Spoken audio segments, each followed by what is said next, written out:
Hello नमस्कार दोस्तों, जय हिंद। स्वागत है आप सभी का आपके अपने YouTube चैनल द स्टडी मित्रा में। मैं हूं आकाश और लास्ट लेक्चर में हमने संविधान के भाग के ऊपर बात कर ली थी। आज हम उससे आगे बात करेंगे। आज जो हम बात करेंगे वो बात करेंगे हम अनुसूचियां पर। मूल संविधान के अंदर मैंने आपको बताया था कि जो भाग है वो 22 थे, अनुसूचियां जो है उनकी संख्या 8 थी और अनुच्छेद की संख्या 12 थी। लेकिन आज के टाइम पे जो भाग है वो 25 हो गई है। ये मूल संविधान के टाइम पे थे और अनुसूचियों की संख्या बढ़कर 12 हो गई है। और जो अनुच्छेद है जो 395 थे, इनकी संख्या बढ़कर 450 प्लस हो गई है। तो आज हम इन्हीं अनुसूचिया के ऊपर बात करेंगे। ये बहुत ही इंपॉर्टेंट टॉपिक है और यहाँ से स्टेट पीसीएस तक और यूपीएससी तक क्वेश्चन पूछे जाते हैं। तो बात करते हैं अनुसूचिया की। अनुसूची नंबर 1, जो अनुसूची 1 है इसमें लिस्टिंग की गई है। किसकी लिस्टिंग है? राज्यों की और केंद्र शासित प्रदेशों की। यानी कि हमारे पास अभी के टाइम का 28 राज्य है और 8 केंद्र शासित प्रदेश है और उनका जो लिस्टिंग की गई है वो अनुसूची 1 में की गई है। और इसके अंदर लिखा गया है कि ये राज्य है और उनके अंदर ये क्षेत्र आते हैं। जैसे यूपी के अंदर कौन कौन से क्षेत्र आते हैं, ये सब कुछ यहाँ पे लिस्टिंग की गई है। अनुसूची नंबर 2, इसमें जो संवैधानिक अधिकारी है उनके वेतन भत्ते, उनको जो भी विशेषाधिकार दिए जाते हैं उनकी जो विशेषाधिकार उनकी जो उपलब्धियां या परिलब्धियां उनको दी जाती है उसका वर्णन किया गया है।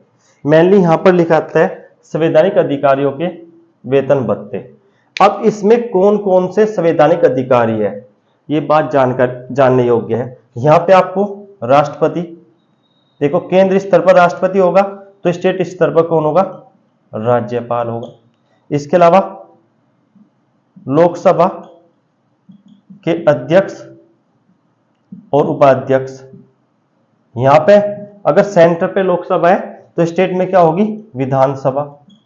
तो विधानसभा के अध्यक्ष और उपाध्यक्ष। देखो एक तो राष्ट्रपति महोदय हो गए, दूसरे हो गए लोकसभा के अध्यक्ष उपाध्यक्ष। ऐसी राज्यसभा के सभापति उपसभापति। ऐसे यहां स्टेट स्तर पे अगर जिस राज्य में विधान परिषद है उसके सभापति और उपसभापति। इसके अलावा हाई कोर्ट और सुप्रीम कोर्ट के जो जज और कैग, ये केवल इन्हीं के वेतन भत्ते के बारे में लिखा हुआ है। अगर आपसे पूछा जाए कि क्या यहां पर महान्यायवादी के बारे में लिखा हुआ है, तो नहीं लिखा हुआ है। आपसे पूछा जाए जो वेतन भत्ते हैं क्या यहां पर महाधिवक्ता के बारे में लिखा हुआ है, तो इस अनुसूची में उनके वेतन भत्ते के बारे में नहीं लिखा है। या मुख्य निर्वाचन आयुक्त या लोक सेवा आयोग के सदस्य या अन्य सदस्य जो कि संविधान में वर्णित है उनके इसके अलावा वेतन भत्ते नहीं दिए गए हैं। केवल इन्हीं अधिकारियों के वेतन भत्तों का वर्णन अनुसूची 2 में दिया गया है। और ये इंपॉर्टेंट क्वेश्चन है, एक बार तो किसी पीसीएस एग्जाम में पूछ भी लिया गया था कि इनके साथ उन्होंने क्या किया था, महान्यायवादी को जोड़ के रख दिया था और पूछा था 1 2 3 सही है या 1 2 सही है। तो महान्यायवादी का वर्णन यहां पर नहीं है।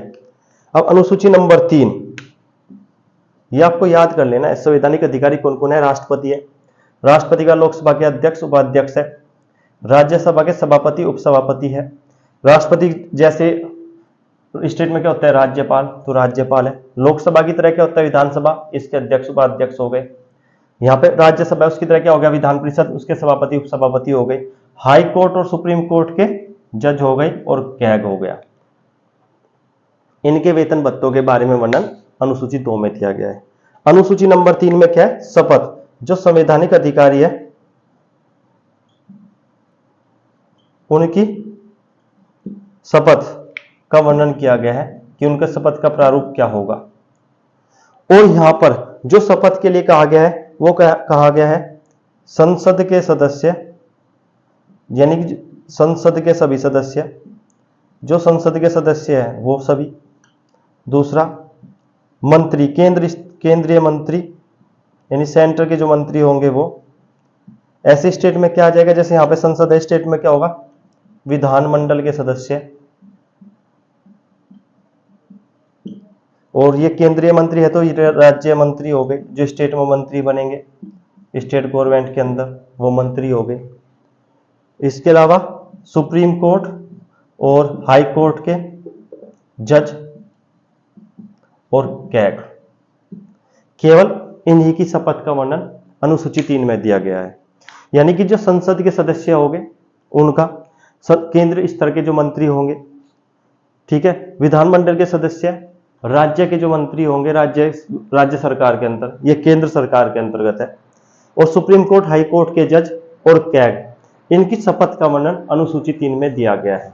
तो अगर आपसे पूछा जाए क्या राष्ट्रपति महोदय का वर्णन यहाँ पे है, तो मैंने कहीं पर भी राष्ट्रपति का नाम नहीं लिखा, तो राष्ट्रपति का वर्णन नहीं है।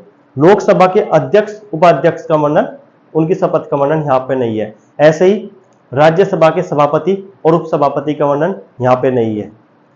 ऐसे ही आप बात करोगे महान्यायवादी, उनका वर्णन भी यहाँ पे नहीं है। महाधिवक्ता आदि का वर्णन यहाँ पे नहीं है शपथ का। लोकसभा के अध्यक्ष, उपाध्यक्ष अध्यक्ष पद के लिए कोई शपथ नहीं लेते। तो आपको ये डायरेक्ट याद रख कर लेना है किस किस की शपथ का वर्णन यहाँ पे है। अब देखो, अगर आप कहोगे कि भाई संवैधानिक अधिकारी में आपने राष्ट्रपति का नाम नहीं लिखा, अनुसूची 2 में उनके वेतन भत्तों के बारे में नहीं लिखा, लेकिन मैं देखो यहाँ पे लिखा है राज्यसभा के सभापति। तो जो राज्यसभा के सभापति होते हैं वो कौन होते हैं पदेन सभापति? उपराष्ट्रपति महोदय होते हैं। तो उपराष्ट्रपति महोदय को उपराष्ट्रपति पद के लिए वेतन भत्ता नहीं दिया जाता, बल्कि उनको राज्यसभा के सभापति के लिए वेतन भत्ता दिया जाता है। और जब वे राष्ट्रपति के रूप में काम करते हैं तो उनको राष्ट्रपति के पद के लिए वेतन भत्ता दिया जाता है। एक बार स्क्रीनशॉट ले लीजिए।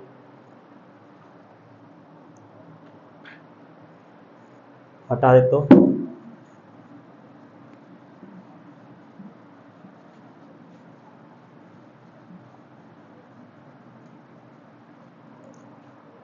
अनुसूची नंबर 4, इसमें जो हमारी राज्यसभा है, संसद का अंग है राज्यसभा, उसके अंदर जो सीटें होंगी उन सीटों का बंटवारा कैसे होगा इसके बारे में दिया गया है। आप सभी को पता होगा कि राज्यसभा के अंतर्गत जो सीटें आती है वो विधानसभाओं से आती है, और हमारे यहाँ पे 28 राज्यों में अभी के टाइम पे विधानसभा है और 3 केंद्र शासित प्रदेशों में विधानसभा है। तो यहां से सीटों का बंटवारा होता है और उसके आधार पर सीटें राज्यसभा में आती है। तो इसका वर्णन अनुसूची 4 में है। अनुसूची 5 में अनुसूचित क्षेत्रों, जो आपके अनुसूचित क्षेत्र घोषित कर देते हैं राष्ट्रपति महोदय, अनुसूचित क्षेत्रों के प्रशासन के बारे में बताया गया है। तो इसमें कितने राज्यों के बारे में बताया गया? 10 राज्य है। जो भारत के 10 राज्य है उनकी लिस्टिंग यहाँ पे दी गई है। जैसे मान लो ये मेरा हिमाचल प्रदेश है और इसका ये छोटा सा क्षेत्र मैं क्या करता हूँ, अनुसूचित क्षेत्र घोषित कर देते हैं राष्ट्रपति महोदय, इसको शेड्यूल्ड ट्राइब एरिया घोषित कर देते हैं।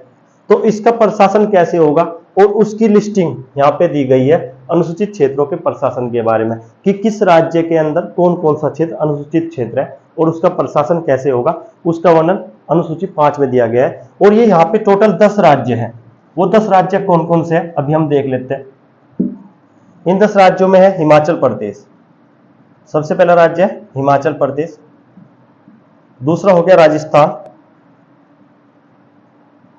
तीसरा हो गया, राजस्थान से नीचे आओगे आप, गुजरात। मैप के हिसाब से चलना है आपको। सबसे पहले हिमाचल प्रदेश हो जाएगा इंडिया के मैप पे। मान लो यहाँ पे इंडिया का मैप है, ऐसे मैं बना देता हूँ।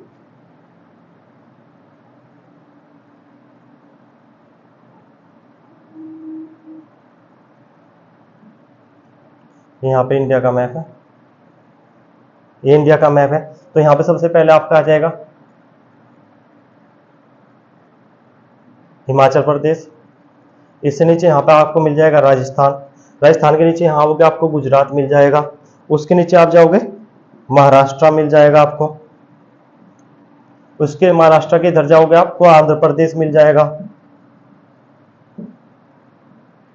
आंध्र प्रदेश से क्या बना है, तेलंगाना मिल जाएगा आपको।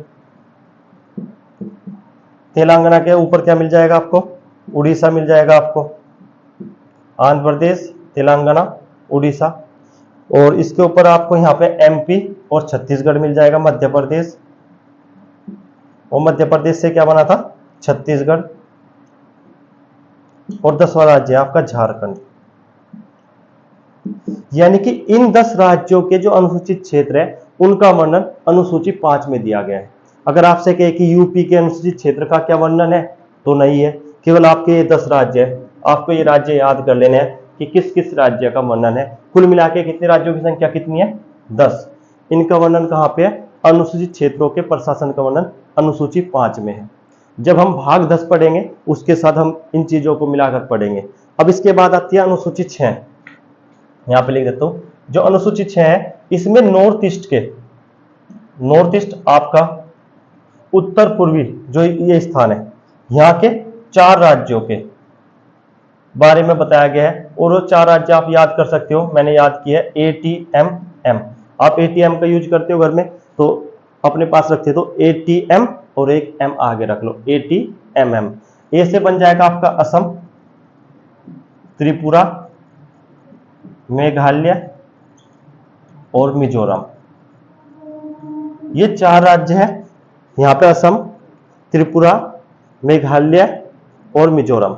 ये आपको 4 राज्य यहाँ पे मिलेंगे। उन चारों राज्यों का वर्णन जो है अनुसूचित 6 में दिया गया है। यानी कि इन 4 राज्य के अंदर जो जो अनुसूचित क्षेत्र है उन क्षेत्रों की लिस्टिंग यहाँ पे दी गई है और उनके प्रशासन के बारे में यहाँ पर बताया गया है अनुसूचित 6 में। तो आप देख सकते हो अनुसूची 5 और अनुसूची 6 अनुसूचित क्षेत्रों से संबंधित है, जहां अनुसूची 5 में भारत के जो मेन भारत है उसके राज्यों का वर्णन है जिसमें कुल 10 राज्य है। वहीं अनुसूची 6 में उत्तर पूर्वी भारत के 4 राज्यों के अनुसूचित क्षेत्रों के लिस्ट प्रशासन और उनकी लिस्टिंग दी गई है। अब इसके बाद आता है, एक बार स्क्रीनशॉट ले लीजिए।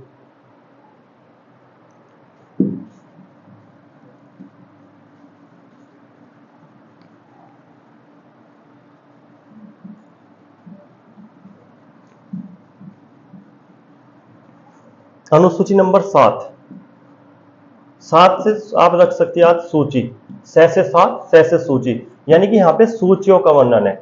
और इसको आप केंद्र राज्य संबंध के साथ पढ़ोगे तो सूची भी 3 प्रकार की होती है।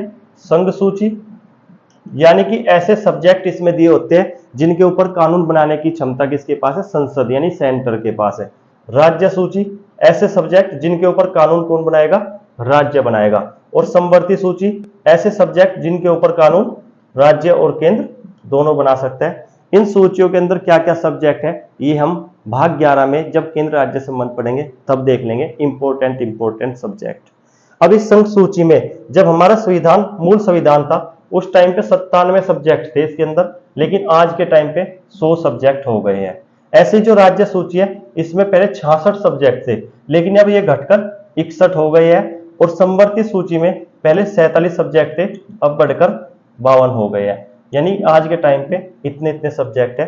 यहां से बार बार क्वेश्चन पूछा जाता है कि संघ सूची में कुल विषयों की संख्या कितनी है, या राज्य सूची में कुल विषयों की संख्या कितनी है, या मूल संविधान में विषयों की संख्या कितनी थी। और जो अवशिष्ट शक्तियां होती है, यानी कि ऐसे कुछ विषय जो इन तीनों में वर्णित नहीं है उनको अवशिष्ट विषय बोलते हैं। तो अवशिष्ट विषयों के बारे में जो शक्ति होती है वो केंद्र सरकार को दी गई है और ये क्वेश्चन भी पूछा जाता है। अब इसके बाद आता है भाग 8, स्क्रीनशॉट ले लीजिए आप इसका। भाग 8,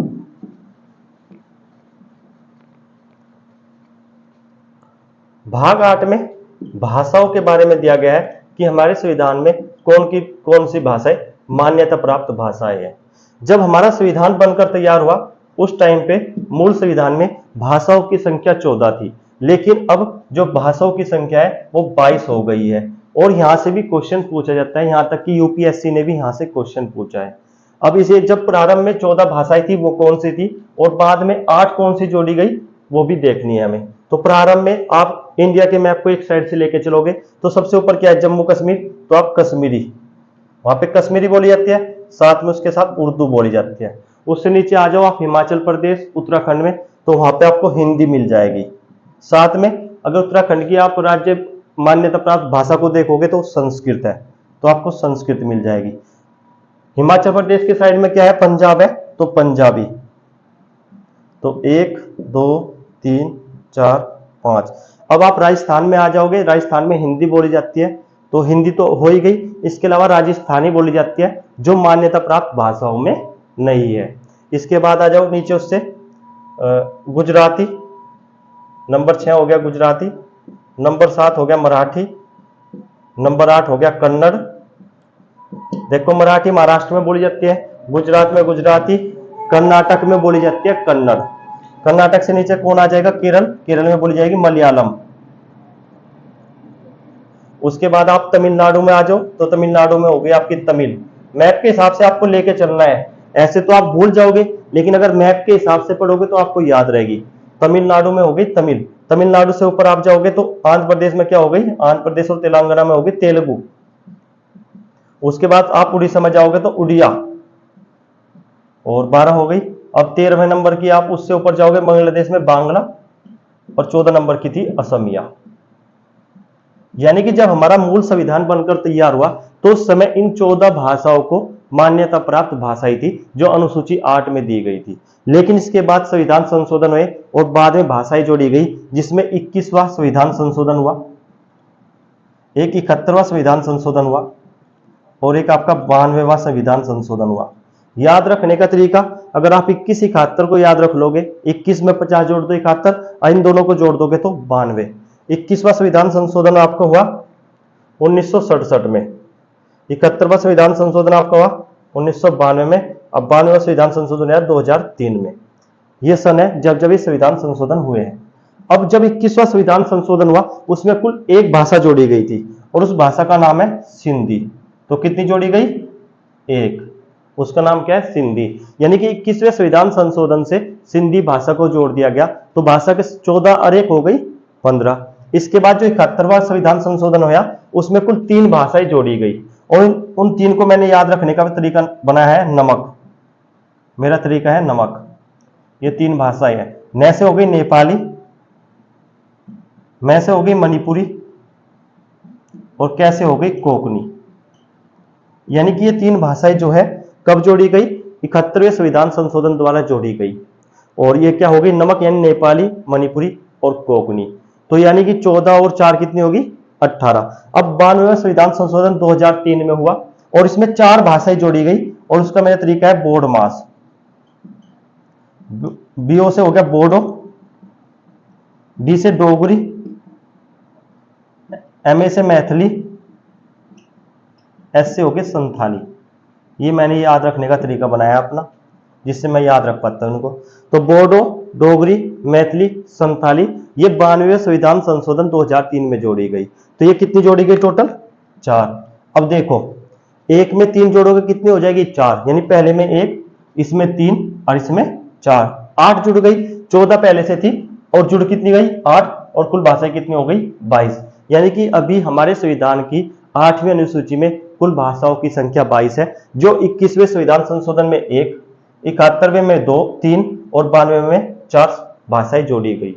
तो यहां से बार बार क्वेश्चन आता है, ये वेरी वेरी इंपॉर्टेंट है ये जो पोर्शन है, कि किस वाले में कितनी भाषाएं जोड़ी गई और कौन कौन सी भाषाएं जोड़ी गई। स्क्रीनशॉट ले लीजिए आप इसका। अब इसके बाद मैंने आपको बताया था कि मूल संविधान में अनुसूचियों की संख्या 8 थी, तो 8 अनुसूचियां हो गई, और लेकिन उसके बाद 4 अनुसूचियां जोड़ी गई, और आज के टाइम पे अनुसूचियों की संख्या 12 है। तो अब हम इन 4 जो अनुसूची जोड़ी गई उनको याद करने का तरीका देखते हैं टेबल फॉर्म से।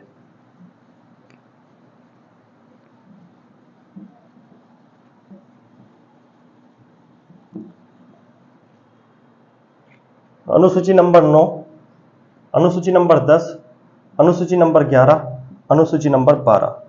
ये पहले संविधान संशोधन, यानी प्रथम संविधान संशोधन, मैं ऐसे लिख देता हूं, प्रथम संविधान संशोधन 1951 के द्वारा जोड़ी गई। ये 52वें संविधान संशोधन 1985 में जोड़ी गई, यह 73वें संविधान संशोधन 1992 में जोड़ी गई। 92-93 मैंने आपको बताया था कल भी। ये तो 92 लिखा आएगा तो वो भी सही है, और अगर 93 लिखा आएगा तो वो भी सही है। और ये 74वें संविधान संशोधन 1992-93 में जोड़ी गई।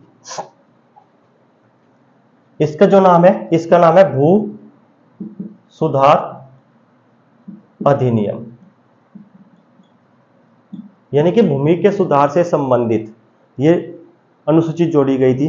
और इसमें इसकी कुछ विशेषताएं थी। इसमें बोला गया था कि इसके अंदर आप जो भी सब्जेक्ट डाल दोगे तो वो न्यायालय में परिवर्तनीय नहीं होंगे, यानी न्यायालय उसके ऊपर पुनर्विलोकन की शक्ति का यूज नहीं कर सकता।